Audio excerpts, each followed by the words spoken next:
Hey guys, good morning and welcome to Devbhoomi career point. आशा करता हूँ आप सभी लोग स्वस्थ होंगे, काफ़ी अच्छी आपकी स्टडी चल रही होगी। तो Uttarakhand GS special fact class आज है भाग 8। इसमें देखेंगे आप एक महत्वपूर्ण टॉपिक को जिसका नाम है उत्तराखंड में प्रचलित सामाजिक परंपराएं या प्रथाएं। बहुत ही महत्वपूर्ण टॉपिक है और बहुत कुछ आज सीखने को मिलेगा, आपको जानने को मिलेगा। तो जो भी ये हमारी स्पेशल फैक्ट वाली क्लासेस आ रही है मॉर्निंग में, इनको आप फॉलो कीजिए। उसके अलावा जो टेस्ट भी आते हैं मॉर्निंग में उत्तराखंड जी के सामान्य हिंदी और जीएस वाले, उसको भी फॉलो कीजिए। और साथ ही जिन लोगों को upcoming UK triple SC exam के लिए फुल लेंथ प्रैक्टिस सेट चाहिए तो पेड टेस्ट सीरीज आपको मिल जाएगी एप्लीकेशन स्टोर पे। 50+ फुल लेंथ एवरग्रीन जो टेस्ट सीरीज है, इसको आप लीजिए। पूरे 50 फुल लेंथ प्रैक्टिस सेट इसमें आपको दिए गए हैं आयोग के लेटेस्ट पैटर्न पर। और ध्यान रखें दोस्तों, फ़ायदा ये है कि पूरे 1 साल की वैलिडिटी और साथ ही बाइलिंगुअल ये टेस्ट सीरीज आपको मिलती है, ठीक है। बाकी जो आपका री एग्ज़ाम होना है, भी री एग्ज़ाम के लिए अलग से टेस्ट सीरीज आएगी ग्रेजुएट लेवल एग्ज़ाम के लिए। और साथ ही इस बार हम 2026 लोअर पीसीएस प्री और अपर पीसीएस प्री के लिए जल्दी ही टेस्ट सीरीज लॉन्च करने वाले हैं, ताकि आपको इनफ टाइम मिले और बहुत अच्छे से आप जो हमारे पीसीएस के प्री एग्ज़ाम होते हैं उसके अप्रोच को आप समझें और क्वेश्चनों की प्रवृत्ति को समझते हुए अच्छे से टेस्ट लगाएं और आराम से Uttarakhand PCS lower PCS pre exam pass करें, ठीक है। तो जल्दी उसकी सूचना आपको दी जाएगी। बाकी आज के टॉपिक पे आते हैं। उत्तराखंड में प्रचलित प्रमुख सामाजिक जो परंपराएं प्रथाएं, या मैं ये भी कह सकता हूँ कि इनमें से कुछ कुप्रथाएं भी थी, ठीक है।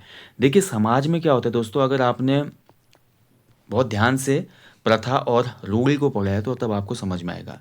देखिए समाज में कभी भी कोई भी रूढ़ी शुरू होती है, हम बोलते हैं ना ये समाज रूढ़ीवाद है, या आप बोलते हैं कि बहुत रूढ़ीवाद आदमी है, ये ऑर्थोडॉक्स है। बट इसका मतलब क्या है रूढ़ी?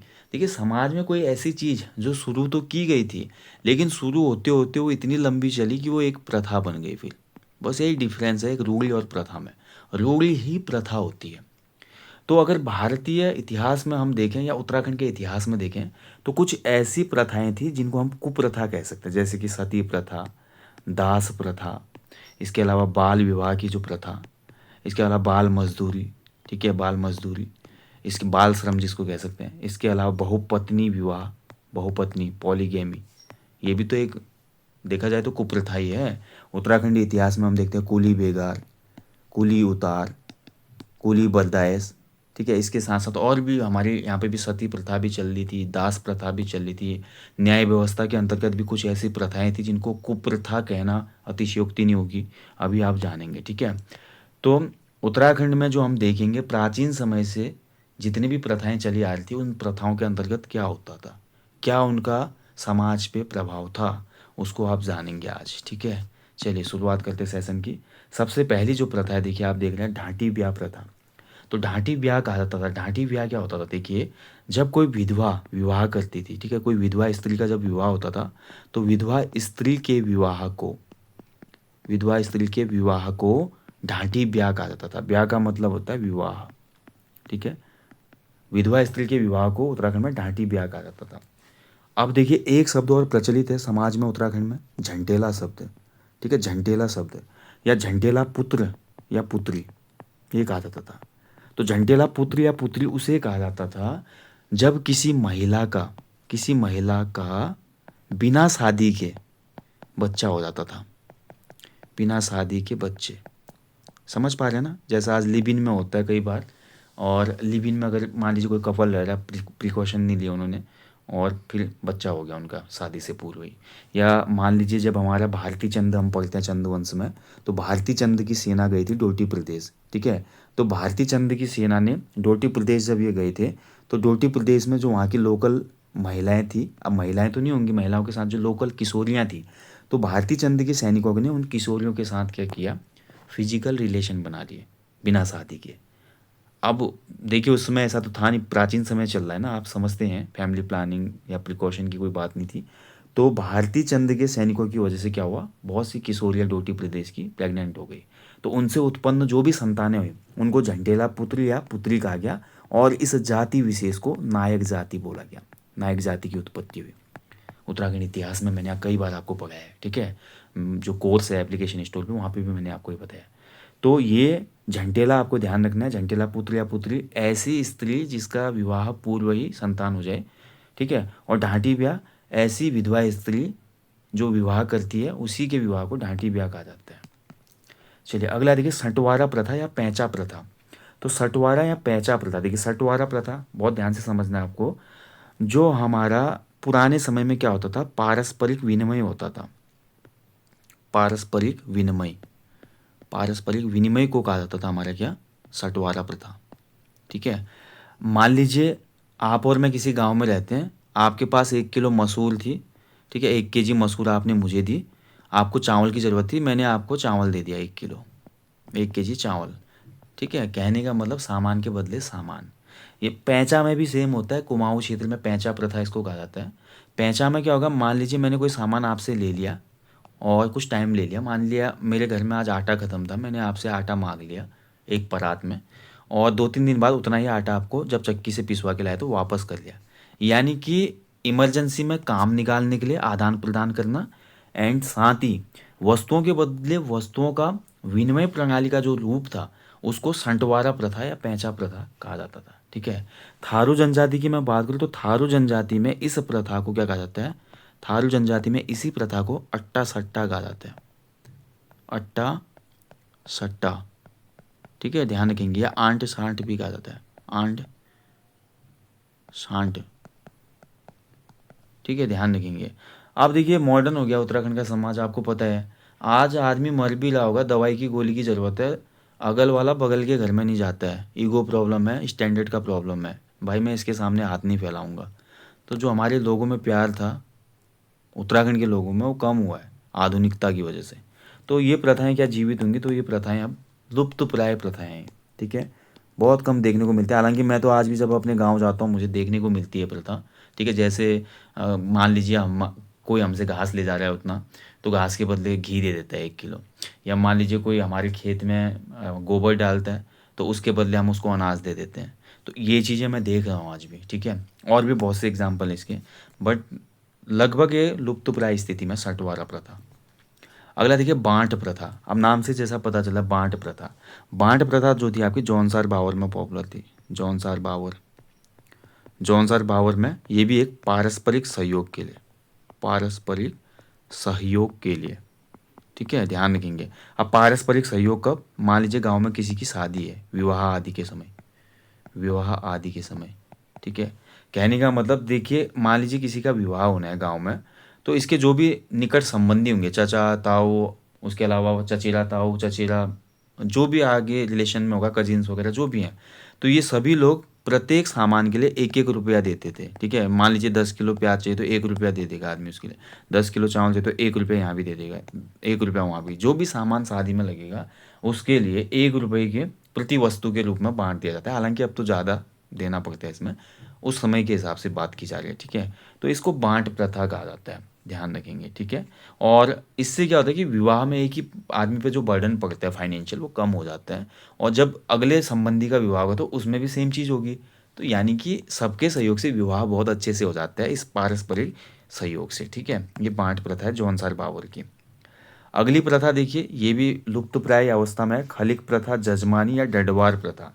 आपने अलग अलग नामों से इसको सुना होगा।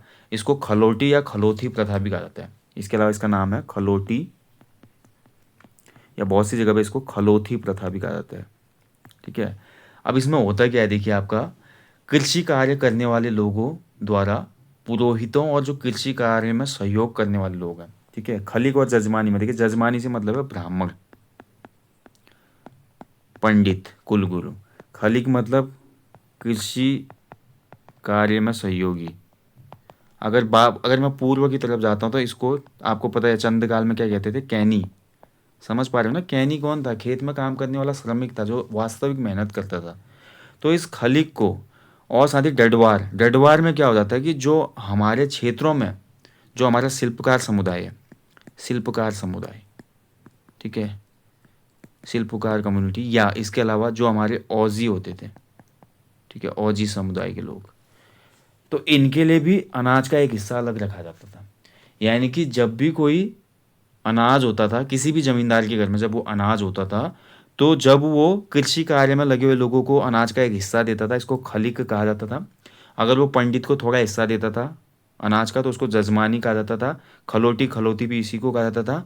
और जब वो शिल्पकार समुदाय के लोगों को या औजी समुदाय के लोगों को ठीक है। या मान लीजिए कोई गीतकार वहाँ पे आ गया ढोल दमाऊ बजाते हुए, उसको जब दिया जाता था तो उसको डडवार प्रथा कहा जाता था। तो ये कुल मिलाकर जमींदार के द्वारा अनाज को बांटने की एक रस्म थी, कहने का मतलब, ठीक है, अनाज को दान करने की रस्म थी। मतलब कुछ हिस्सा, मान लीजिए जैसे 100 किलो अनाज उसका हुआ है तो 100 में से मान लीजिए 1 किलो इसको दे दिया, 1 किलो इसको दे दिया, 1 किलो इनको दे दिया। ऐसा नहीं कि पूरा अनाज दान करेगा, क्योंकि जमींदार भी तो पूरा कृषि कार्य से ही अपने परिवार का निर्वहन कर रहा होता है ना। तो ये है, ठीक है। तो ये थी आपकी डडवार प्रथा।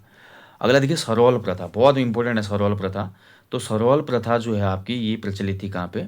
सरोल प्रथा आपको देखने को मिलेगी कुमाऊं क्षेत्र में, इसको ज़्यादा देखने को मिलेगी ये, ठीक है। और गढ़वाल में भी काफ़ी प्रचलित है। सरोल में क्या होता था देखिए आपका, कई बार क्या होता था, बिना वर के डोली ले जाना, ठीक है, बिना वर के। मतलब सरोल प्रथा में शादी इस प्रकार से होती थी, मान लीजिए वर नहीं गया, जो दूल्हा है वो अपने घर ही में रहा, लेकिन दूल्हे के घर से कुछ लोग बारात लेके निकले और साथ में क्या ले जाते थे वो, साथ में, सरोल को डोली प्रथा भी कहा जाता है, डोली लेके जाते थे, डोली प्रथा भी कहा जाता है, हाँ, इसको डोली विवाह प्रथा। तो डोली लेके जाते थे, वर अपने घर में ही है, तो उस कन्या, किसी भी कन्या के घर में जाके, जहाँ से शादी करनी होती थी, उस कन्या के घर में जाके ये वधु मूल्य देते थे, यानी कि कन्या के घर वालों को वधु मूल्य दे देते थे। और उसके बाद उसी कन्या को इस डोली में बैठा के जो वर था उसके घर तक लाते थे, यानी कि बिना दूल्हे की बारात थी, लेकिन शादी उसी बंदे की होती थी, दूल्हा नहीं जाता था केवल शादी में। बट जो गांव के अन्य लोग हैं वो डोली लेके दुल्हन के वहाँ जाते थे, दुल्हन के पेरेंट्स को वधु मूल्य दिया जाता था, एक नजराना किस्म का, जो भी वैल्यू तय होती होगी दोनों पक्षों में पैसे की, वो देने के बाद उस ब्योली को लेके वो वापस उसी बर के वहाँ जाते थे। इसी को सरोल प्रथा या डोली प्रथा कहा जाता है, ठीक है। अगला देखिए खोरिया प्रथा। खोरिया प्रथा, तो खोरिया जो था ना, खोरिया में क्या, खोरिया प्रथा ये सबसे पहले तो थारू जनजाति से संबंधित है, थारू जनजाति। अब थारू जनजाति में क्या होता है देखिए, थारू जनजाति में मान लीजिए किसी की शादी हो गई, ठीक है, तो शादी होने के बाद जब दूल्हा दुल्हन को लेकर अपने घर पहुंचता है, तो दूल्हे पक्ष की जो कुछ महिलाएं होती हैं, दूल्हे पक्ष की महिलाएं दूल्हे के घर के छत के ऊपर जाती हैं और छत के ऊपर से कुछ असामान्य शब्दों का प्रयोग करते हैं। असामान्य को आप एक हिसाब से ले सकते हैं कि मान लीजिए कोई, अ, ये समझ लीजिए कि कोई मीम मार रहा है नए कपल्स पे, ठीक है, या मान लीजिए कोई नए कपल्स को टारगेट कर रहा है कुछ फूहड़ पंक्तियों से, समझ पा रहे हो मैं क्या कहना चाह रहा हूँ, ठीक है। जैसे एक बहुत पॉपुलर मीम है, प्यारी समझ गई, या जो भी चीज़ें होती हैं, तो इस टाइप की कुछ बातें बोली जाती थी दूल्हे के पक्ष की महिलाओं के द्वारा जब दूल्हे का आगमन ब्योली के साथ घर पे होता था थारू जनजाति में। इसी को खोरिया प्रथा कहा जाता था, ठीक है। अगला देखिए लूण लोटा प्रथा। तो लूण बोलते हैं हमारे क्षेत्रीय भाषा में नमक को, लूण और लोटा प्रथा। तो ये लूण लोटा प्रथा जो था ना, ये आपका खुमरी पंचायत में प्रचलित थी, खुमरी, ठीक है, ध्यान रखेंगे। तो खुमरी पंचायत के सामने क्या होता था, ये न्याय प्रणाली से जुड़ी हुई प्रथा थी, न्याय प्रथा, न्याय प्रणाली। अब खुमरी की मैं बात कर रहा हूँ तो कहाँ की मैं बात कर रहा हूँ, जौनसार बावर की बात हो रही है, ठीक है, जौनसार बावर। जौनसार बावर में खुमरी पंचायत के सामने अगर कोई गया तो खुमरी पंचायत उनको मंदिर में ले जाती थी और दोनों पक्षों को एक एक लोटा दिया जाता था, लोटे में बोला जाता था कि नमक घोलिए, ठीक है। दोनों पक्षों को एक एक लोटा देके बोला जाता था कि इसमें नमक डाल के घोल दो, लोटे में पानी होता था उसमें नमक डाल के घोल देते थे दोनों पक्ष। अब इस प्रथा को करने का मतलब ये था, जिस प्रकार से नमक पानी में घुल गया है, जिस प्रकार से नमक पानी में घुल गया है, ऐसे ही अगर कोई दोषी व्यक्ति है तो दोषी व्यक्ति भी जैसे नमक घुला ऐसे ही धीरे धीरे समाप्त हो जाएगा एक दिन, ठीक है। ये थी लूण लोटा प्रथा। देखिए कैसे कैसे हमारे यहाँ पे प्रथाएं थी। तो जो भी जिसने भी दोष किया होगा उसका क्या होगा, जैसे नमक पानी में घुला ऐसे ही वो भी मिट्टी में मिल जाएगा। तो ये मैं, आप जानते हैं जौनसार बावल में चीज़ें काफ़ी होती हैं उत्तराखंड के कुमाऊनी अंचलों में, जैसे इसी से सिमिलर प्रथा हमारे यहाँ पे देखने को मिलती है, घाट डालना, गढ़वाल और कुमाऊं में, ठीक है। अब घाट डालने में भी यही होता है ना कि जब भी किसी को न्याय नहीं मिलता है तो वो पक्ष मंदिर में जाकर जोर से पुकार लगाता है देवता के सामने कि मेरे साथ अन्याय हुआ है, उसने मेरे साथ ऐसा किया है। तो इसमें भी वही होता है, अगर घात लग गई तो अगर दोषी ने दोष किया है तो धीरे धीरे उसका सब कुछ समाप्त होने लगता है, ख़त्म होने लगता है, उसके जीवन में अनिष्ट और अनहोनियाँ होने लगती हैं, ठीक है। तो बहुत ख़राब चीज़ें होती हैं ये। चलिए अगली जो प्रथा है फड़वासा प्रथा। अब फड़वासा प्रथा क्या है भाई? तो फड़वासा में भी क्या होता है, ये भी एक दैवी न्याय से जुड़ी हुई प्रथा है। दैवी न्याय, ठीक है, दैवी न्याय मतलब देवता के सामने जो न्याय होगा। इसमें देखिए फड़वासा यानी कि क्या होता था, इसमें दोनों पक्ष जाके एक एक दिया जलाते थे। एक एक मंदिर में जाके दिया जलाएंगे, ठीक है, और दिए से कुछ दूरी पे जाके दोनों पक्ष फूंक मारेंगे। तो इसमें भी वही चीज़ था। मान लीजिए एक दूसरे के दिए में 3 या 5 बार फूंक मारने को इसमें बोला जाता था। फूंक मारने से दिया बुझ जाता था या दिया जलाने वाले को दोषी माना था। यानी कि मान लीजिए बहुत दूरी से उसने फूंक मारने को बोला गया, अगर दिया बुझ गया तो दिया जलाने वाला दोषी माना जाएगा इसमें। तो इस प्रकार की प्रथा थी। लाइक जैसे हम गोरखा काल में भी पढ़ते हैं, आपका गोलादीप था, कड़ाईदीप था, कुछ इस टाइप की ये फड़वासा प्रथा है। अगला देखिए फांटी प्रथा। तो फांटी प्रथा जो थी आपकी, फांटी किससे संबंधित है? तो फांटी प्रथा की मैं बात करूं, देखिए आपका जैसा कि नाम से आपको पता चल रहा है फांटी, ठीक है, यानी कि फुट कर दिया उसको, फांटी फुट हो जाए यहाँ से, ठीक है, फुट हो जा, फुट मतलब दूर हो जा। एक ट्रिक बता रहा हूँ तब याद रहेगा। तो फांटी प्रथा में क्या होता था, गांव में जब भी कोई व्यक्ति मान लीजिए कोई धार्मिक या सामाजिक अपराध करता था, ठीक है, धार्मिक या सामाजिक अगर किसी गांव के बंदे ने अपराध कर लिया तो उसका हुक्का पानी बंद हो जाता था। हुक्का पानी बंद होने का मतलब गांव से उसका रिश्ता नाता खत्म। उसका यानी कि क्या हो जाता था, सोशल बॉयकॉट जिसको कहते हैं, सामाजिक बहिष्कार। यानी कि ऐसा दोषी व्यक्ति जिसका समाज ने बहिष्कार कर दिया हो, जिसका सामाजिक बहिष्कार हुआ हो, और सामाजिक बहिष्कार करने की या हुक्का पानी बंद करने की इस प्रथा को फांटी प्रथा कहा जाता था, ठीक है।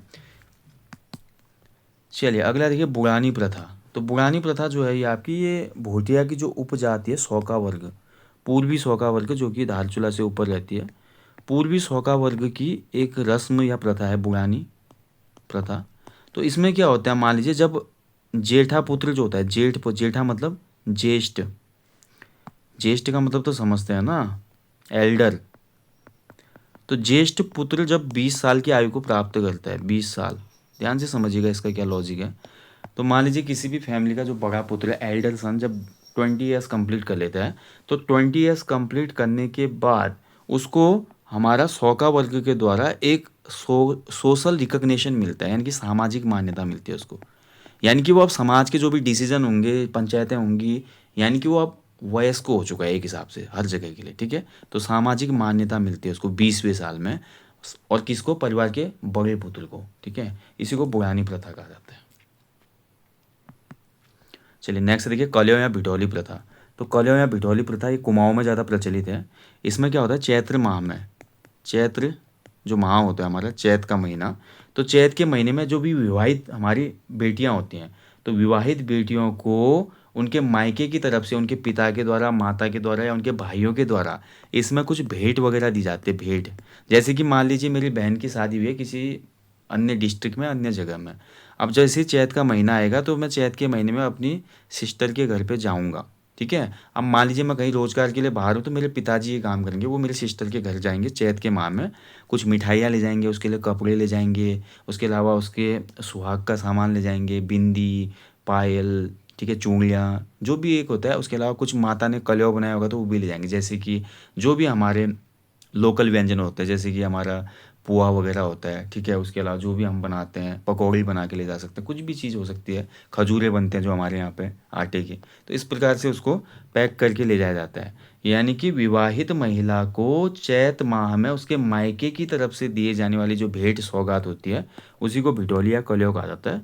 इसको कुशोल भी कहा जाता है, ठीक है, कुशोल आरो कहते हैं, कुशोल, कुशल मंगल है सब कुछ, और एक अच्छी भेंट आई है मेरी मायके की तरफ से। और जौनसार क्षेत्र में इस प्रकार की प्रथा को समोण भी कहते हैं। जौनसार में भी प्रचलित है ये प्रथा लगभग, इसको समोण कहा जाता है वहाँ पे, ठीक है, ध्यान रखेंगे।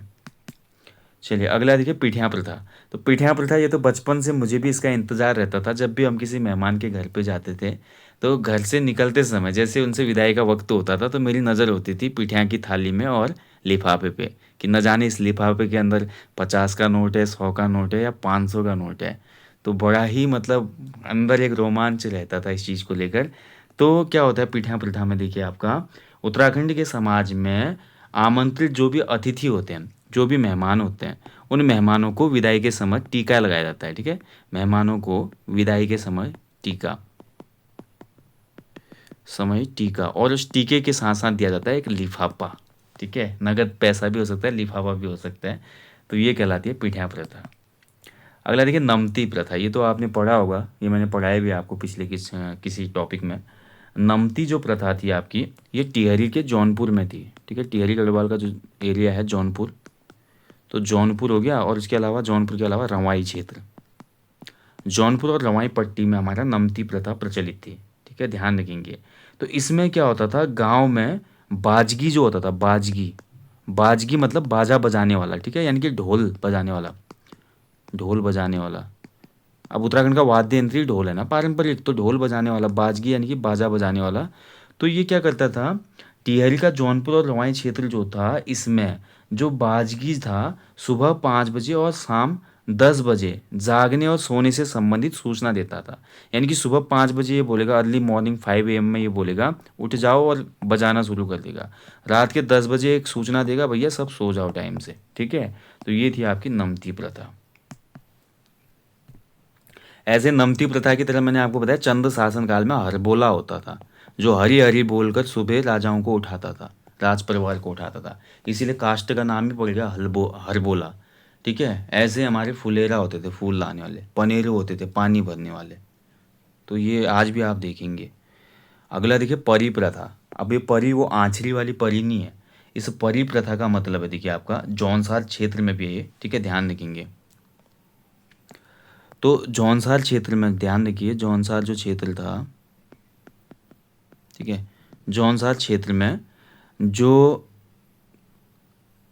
हमारा एससी जाति के लोग थे, ठीक है, जौनसार समुदाय में एससी जाति के जो लोग हैं, तो वो क्या करते थे आपका, परी यानी कि सूचना लाने का काम करते थे। ठीक है, सूचना। तो इन लोगों को ये जिम्मेदारी दी गई थी जौनसार क्षेत्र में कि आप लोग सूचना लाएंगे और ले जाएंगे। तो सूचना को लाने और ले जाने की इस जिम्मेदारी को, ठीक है, परी प्रथा कहा गया जौनसार में। ओडाल प्रथा, देखिए ओडाल प्रथा, या आपने एक शब्द भोटिया कम्युनिटी में पढ़ा होगा, उडाल डेमो। ठीक है, उडाल डेमो। ठीक है, और रंग बंग। ठीक है, ये सभी एक दूसरे से एसोसिएटेड हैं। ठीक है, और ओडाल प्रथा की तरह हम कह सकते हैं, एक और होता है इसमें किडनैपिंग मैरिज, अपहरण विवाह। ये सब सेम है, एक दूसरे से जुड़े हुए हैं। तो उडाल डेमो, उडाल प्रथा, रंगभंग घर बनाया जाता था, वहीं से लड़की को लेके बच्चा फुल हो जाता था लड़का। ठीक है, अपहरण विवाह यानी कि भगा के शादी करना। तो ये सब एक चीज़ें हैं। ठीक है, तो लड़की को भगाकर, ठीक है, लड़की को भगाकर विवाह करने की प्रथा, विवाह की प्रथा, ये जौनपुर में प्रचलित है। जौनपुर में इसको ओडाल कहा जाता था, ध्यान रखेंगे, जौनपुर क्षेत्र में। तो जौनपुर जो टिहरी का जौनपुर एरिया है, वहाँ पे ओडाल कहा जाता था। भोटिया जनजाति में इसको उडाल डेमो कहा जाता है, उडाल डेमो। ठीक है, और उडाल डेमो प्रथा को करने के लिए जो घर बनाए जाते थे, जहाँ पर युवक और युवतियों को मिलाया जाता था कार्यक्रम नृत्य गानों की मदद से, इस जगह को रंगबंग चिम कहा जाता था। ठीक है, ये ध्यान रखेंगे। और इन्हीं प्रकार के जितने विवाह होते हैं उत्तराखंड में, अन्य कम्युनिटी में भी इनको अपहरण विवाह कहा जाता था। ठीक है, ध्यान रखेंगे। तो जैसे कि आपका लड़का लड़की मिले अपने पसंद से, उन्होंने आपस में एक दूसरे को चॉइस किया, पसंद किया, सार्वजनिक, और बहुत सी जगह पे जो अपहरण विवाह है हमारे पर्वतीय अंचलों में, जो भी स्थानीय मेले होते थे, मेले से फुर्र हो जाते थे वो। ठीक है, या सार्वजनिक जो भी आयोजन होते थे, मान लीजिए कोई बहुत बड़ा उत्सव है, कोई ऐसा हमारा धार्मिक पर्व है, तो वहाँ पर जो एक दूसरे को पसंद करते थे वो लोग इस प्रथा, ऐसी प्रथाओं के अंतर्गत भाग जाते थे। हालांकि बाद में देखिए दोनों पक्षों को अगर सहमति होती थी तो उनके विवाह को सहर्ष स्वीकारा जाता था। ठीक है, तो ये एक प्रथा ही थी एक हिसाब से। अगली प्रथा देखिए आपका चौहते प्रथा। तो चौहते प्रथा क्या थी भाई, तो चौहते प्रथा में क्या होता था, देखिए आपका चौहते यानी कि जौनपुर क्षेत्र में जब भी कोई खुशी का मौका होता था, जौनपुर में जब भी कोई खुशी का मौका होता था, या मान लीजिए कोई शोक होता था, ठीक है, मान लीजिए कोई खुशी का मौका है, जैसे किसी का बच्चा हो गया, शादी हो रही है, या मान लीजिए किसी की मृत्यु हो गई, कुछ गम हो गया, ठीक है, तो वहाँ पर देखिए जो बाजगी थे, यानी कि बाजगी बाजा बजाने वाला जो था, वो विशेष प्रकार का संगीत बजाता था अलग अलग टाइम पे, विशेष प्रकार का संगीत। ठीक है, अगर आपने गैंग्स ऑफ वासेपुर एक मूवी है उसको देखा है, तो गैंग्स ऑफ वासेपुर में आपने देखा ना, जब खुशी होती है तो उस समय भी एक ऑर्केस्ट्रा वाले को बुलाया जाता है वहाँ पे, और जब किसी की मौत होती है तो वहाँ पर भी वो बजाने के लिए आता है गाना वाना। ठीक है, याद तेरी आएगी मुझको बड़ा सताएगी वाला गाना गाते हैं। और जब खुशी होती है तो उसमें भी बड़े अच्छे अच्छे गाने हैं उसमें, एक बदन में चाँद होगा एक बदन में रोटियाँ, और भी गाने हैं, ठीक है। तो ऐसे ही बाजगी भी क्या करता था चौथे प्रथा में, इस जौनपुर क्षेत्र में खुशी के मौके पे एक अलग टाइप का म्यूजिक बजाता था और शोक में अलग टाइप का। अगली प्रथा है बुढ़ियात प्रथा। बुढ़ियात प्रथा जो थी, रात भर जागरण होता था इसमें, रात भर जागरण मंदिर में, ठीक है, या जागरा, जो जागरा लगता है हमारा जौनपुर क्षेत्र में, जौनपुर की ही है ये प्रथाएं, ठीक है। जौनपुर क्षेत्र में रात भर जागरण या जागरा लगाई जाने की जो हमारी प्रथा थी उसको बुढ़ियात प्रथा कहा जाता था। और ध्यान रखेंगे दोस्तों, ये आपका बुढ़ियात प्रथा, फिर मैं बता रहा हूँ, ये आपका शेड्यूल जो हमारे शेड्यूल कास्ट कम्युनिटी है उससे संबंधित है, ठीक है, केवल वो लोग इसको आयोजित करते थे। अगला देखिए मात प्रथा। तो मात प्रथा की मैं बात करूं तो मात प्रथा क्या थी, देखिए मात प्रथा। तो मात प्रथा में आपका होता था बंधुआ मजदूरी के तौर पर प्रचलित प्रथा थी ये, बंधुआ मजदूरी की पीढ़ी दर पीढ़ी प्रथा, पीढ़ी दर पीढ़ी प्रथा, कहाँ पे, फिर जौनपुर क्षेत्र में। तो जौनपुर क्षेत्र में क्या होता था, मान लीजिए कोई बधुआ मजदूर है तो उसका बेटा भी बधुआ मजदूर ही बनेगा। जौनपुर क्षेत्र में बधुआ मजदूर के तौर पे एक ऐसी कुप्रथा थी ये, जिसमें हर पीढ़ी हर जनरेशन का बच्चा जो होगा वो बधुआ मजदूर ही बनेगा, यानी कि मजदूर का बेटा मजदूर, फिर मजदूर का बेटा मजदूर, वो कभी उत्थान नहीं कर पाया। इसको मात प्रथा कहा जाता था, ठीक है। इसमें पीढ़ी दर पीढ़ी जो होती थी कर्जदारी बनी रहती थी। अगला देखिए सल्टवाड़ा प्रथा। तो सल्टवाड़ा प्रथा भी आपका जौनपुर से ही है। देखिए जौनपुर क्षेत्र, देखिए जौनसार बावल जौनपुर क्षेत्र जो है ना, बहुत ज़्यादा अपने कल्चर के लिए जाना जाता है अलग। तो ये सल्टवाड़ा प्रथा भी यहीं पे थी। तो जौनपुर क्षेत्र में जब भी कोई लड़का पैदा होता था, किसी भी विवाहित का अगर लड़का पैदा हुआ, तो लड़का पैदा होने पर उसके मामा के घर उसको ले जाया जाता था, मामा के घर ले जाने की प्रथा, ठीक है। लड़का पैदा होने पर उसको मामा के घर ले जाने की प्रथा कहलाती थी सल्टवाड़ा प्रथा। अगला देखिए बहुपति प्रथा। तो पॉलीगेमी, ठीक है, बहुपति। तो पॉलीगेमी प्रथा भी आपकी रिलेट करती है वही जो हमारा जौनसार जौनपुर क्षेत्र है यहाँ पर, ठीक है। जौनसार बावर हो गया, जौनपुर हो गया। हाल में ही आपने देखा होगा हिमाचल से न्यूज आई थी, जौनसार से लगा हुआ हिमाचल का जो एरिया है ना, तो वहाँ पर एक लड़की ने दो भाइयों से शादी की थी। हाल में चर्चा का विषय था, कुछ लोगों ने इसको सही बताया, क्योंकि आजकल आपको पता ही है जिस प्रकार से हमारा जेंडर इनक्वलिटी हुई है बीत के कुछ समय में। तो ये जो हमारे 2020 से बाद के बच्चे हैं ना, उनके लिए लड़कियां मिलना कितना मुश्किल हो रहा है, शादी करना देखिए कितना मुश्किल है। अभी कुछ समय के बाद ये सही हो जाएगा, क्योंकि आप जानते हैं जो एक मिड टाइम था आपका 95 से लेकर 2005 तक का, जब तक गवर्नमेंट के कुछ कड़े के नियम कानून नहीं आए थे, तो इस बीच बहुत ज़्यादा आपका क्या हुआ था, भ्रूण हत्याएं हुई थी, है ना। तो भ्रूण हत्या होने की वजह से इतना बड़ा गैप आ गया, उसी का दंश झेल रहे हैं हम। तो बहुपति प्रथा जो थी आपकी जौनसार जौनपुर में ही प्रचलित थी, हालांकि जौनसार में तो अब बिल्कुल ही समाप्त हो चुकी है ना। तो पॉलीगैमी इसको कहा जाता है, अब बिल्कुल समाप्ति की ओर ही है, बहुत ही कुछ रेयर केस आ गए तो आ गए, अलग बात है। अगले देखिए छूट प्रथा।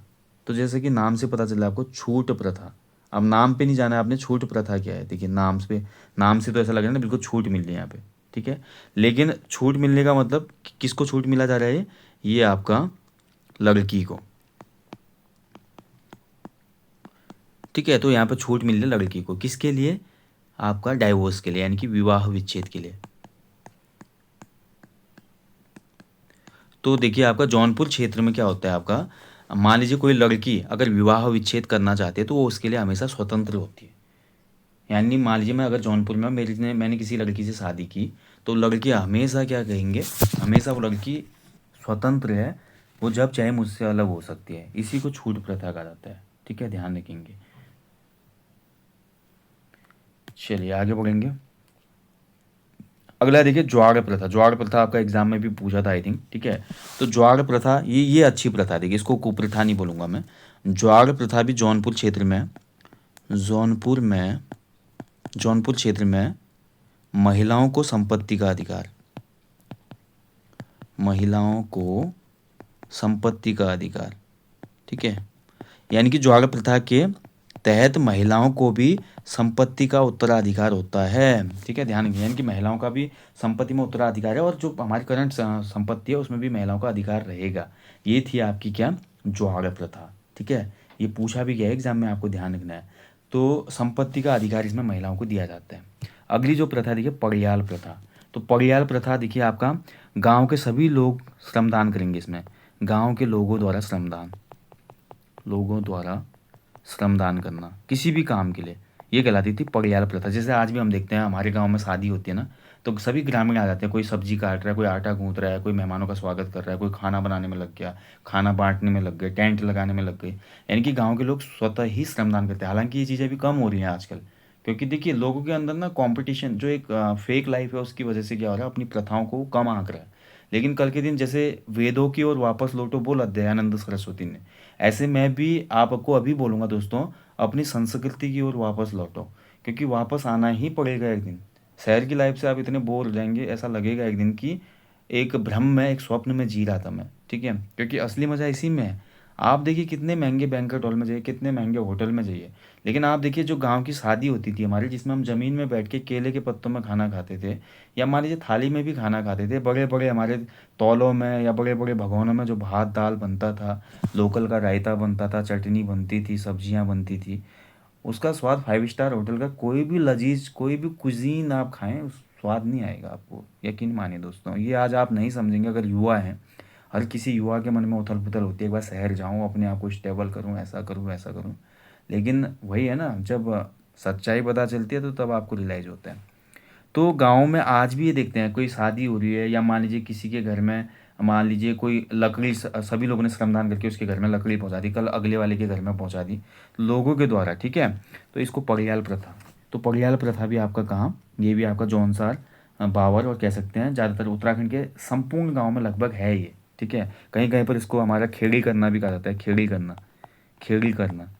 खेड़ी करने में क्या होती है, महिलाएं खेड़ी करना, मान लीजिए किसी का घास लाना है जंगल से, तो गांव की जितनी, मान लीजिए 40 परिवार को, तो 40 महिलाएं चली जाएंगी, एक दिन एक महिला का लाएंगे, अगले दिन फिर दूसरी का लाएंगे, ऐसे खेतों में भी काम करने के लिए।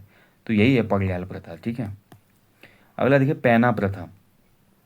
तो पैना प्रथा देखिए आपका क्या थी, तो पैना प्रथा आपका एक हिसाब से थी किससे संबंधित, बकरा काटने से। ठीक है, आप सभी को पता है जो कुमाऊँ क्षेत्र है, कुमाऊँ में क्या होता था, मान लीजिए कोई फेस्टिवल वगैरह हो रहा है, कुछ हो रहा है, और पारिवारिक कोई भी आयोजन हो रहा है, जैसे मान लीजिए किसी का लड़का हो गया, किसी के लड़के की शादी हो गई, तो किसी भी उत्सव वगैरह में पैना प्रथा के अंतर्गत क्या होता था, बकरा काट कर उसकी पार्टी दी जाती थी, बकरा इत्यादि काटने पर। ठीक है, और बिरादरी में जब उसको बांटा जाता था, यानी कि बकरा काट दिया, और बकरा काटने के बाद जो भी हिस्सा सबके हिस्से में आ रहा मांस का, उसी प्रथा को पैना प्रथा कहा जाता था। ठीक है, ऐसे एक सिरनी प्रथा थी, सिरनी।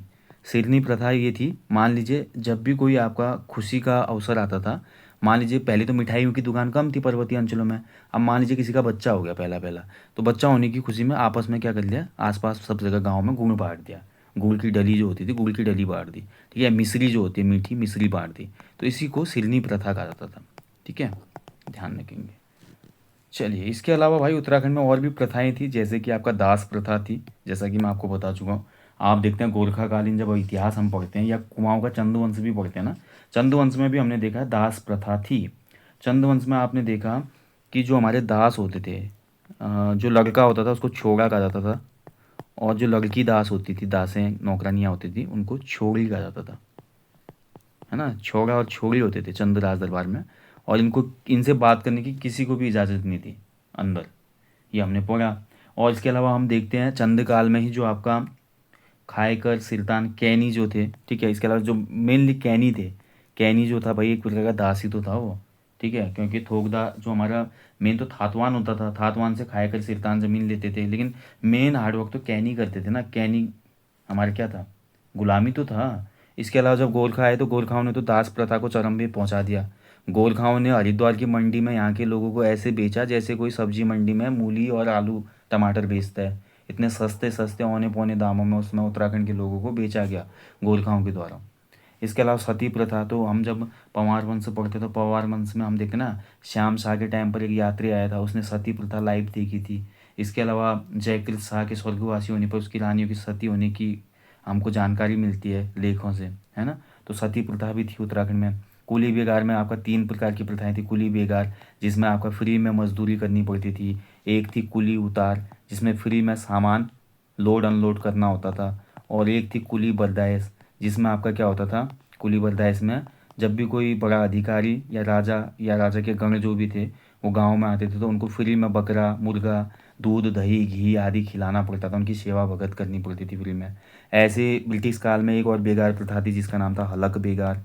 हलक बेगार में क्या होता था, गांव के एक बंदे को फ्री में पोस्टमैन का काम करना पड़ता था। तो ऐसे बहुत सी समस्याएं थी, ठीक है। तो ये कुछ प्रथाएं थी उसमें। तो बाद में देखिए कुली बेगार का अंत हुआ, सती प्रथा खत्म हुई, दास प्रथा खत्म हुई और अन्य भी कुछ कुप्रथाएं थी उनको भी खत्म किया गया। ठीक है, ब्रिटिशर्स ने इस क्षेत्र में थोड़ा बहुत काम किया, हालांकि भारत को लूट के ले गए गोरे, लेकिन सामाजिक कुरीतियों को दूर करने में उनके जो एक्ट आए वो कहीं ना कहीं थोड़ा कह सकते हैं कि विशेष उल्लेखनीय है वो, ठीक है। जैसे शिक्षा के लिए भी प्रयास किया और भी चीज़ें हैं। हालांकि देखिए सभी चीज़ों की एक हम कह सकते हैं ना, हम किसी भी चीज़ का देखिए क्रिटिसिज्म करना आसान होता है, लेकिन चीज़ों को एक ऐसे समाज के अंदर समायोजित करना जहाँ पर पहले से ही परंपरा या रूढ़ी चली आ रही है उनको तोड़ के एक नई चीज़ को फिट करना और लोगों के माइंड के सेगमेंट को चेंज करना उस हिसाब से, ये बहुत बड़ी एक चीज़ होती है, ठीक है। आपको लगता है आसान, आज आप सोचते हैं कि मैं उत्तराखंड को बदल दूंगा और मैं एक पार्टी बनाऊंगा और मैं एक नेता बनूंगा। अगर आज से आज काम शुरू करेंगे, दिमाग में वो डालेंगे, लोगों को आप अपने तक लाने में, अपने तक जोड़ने में बहुत टाइम खर्च कर चुके होंगे। बहुत मुश्किल होता है ये चीज़ें, ठीक है। तो ये एक है। इसके अलावा कुछ और भी एक दो प्रथाएं थी, जैसे कि एक हाँ, भोटिया जनजाति की एक प्रथा थी आंतड़ा बेड़ना, ठीक है। ये रह गई थी, इसको आप नोट कर लेंगे, आंतड़ा बेड़ना। अब आता आंतड़ा बेड़ना का था सौका वर्ग जो कि भोटिया की उपजाति है, सौका वर्ग। सौका वर्ग में मान लीजिए दो परगनों में आपसी मतभेद हो गया, ठीक है। सौकाओं का एक गांव है, मान लीजिए यहाँ पर गांव है कोई भी, ठीक है, गांव ए है, सौकाओं का एक गांव यहाँ है बी। अब दोनों गांवों के बीच में क्या हो गया, मतभेद हो गया, लड़ाई हो गई कुछ बात को लेकर, ठीक है। तो आंतड़ा बेड़ने से क्या होता था, यानी कि जो बकरा था, बकरा काट के उसकी आंतें बेड़ी जाती थी, आपस में मिलाई जाती थी, एंड उसके बाद इन दोनों का क्या हो जाता था, यहाँ पर दोनों का आपसी मिलन हो जाता था गाँवों का, यानी कि दोनों के मतभेद खत्म, ठीक है। किसी भी प्रकार के गिले शिकवे नहीं है, आजा भाई गले लगाते हैं एक दूसरे को। तो इस मिलन को आयोजित करने के लिए आंतड़ा बेड़ना नामक प्रथा की जाती थी। इसमें उत्सव वगैरह टाइप का किया जाता था, बकरा वगैरह कटते थे और आंतें बिगड़ी जाती थी उनकी, ठीक है। ऐसे ही एक प्रथा होती चंद्रेणी प्रथा। चंद्रेणी प्रथा, चंद्रेणी प्रथा में क्या होता था देखिए आपका, ठीक है।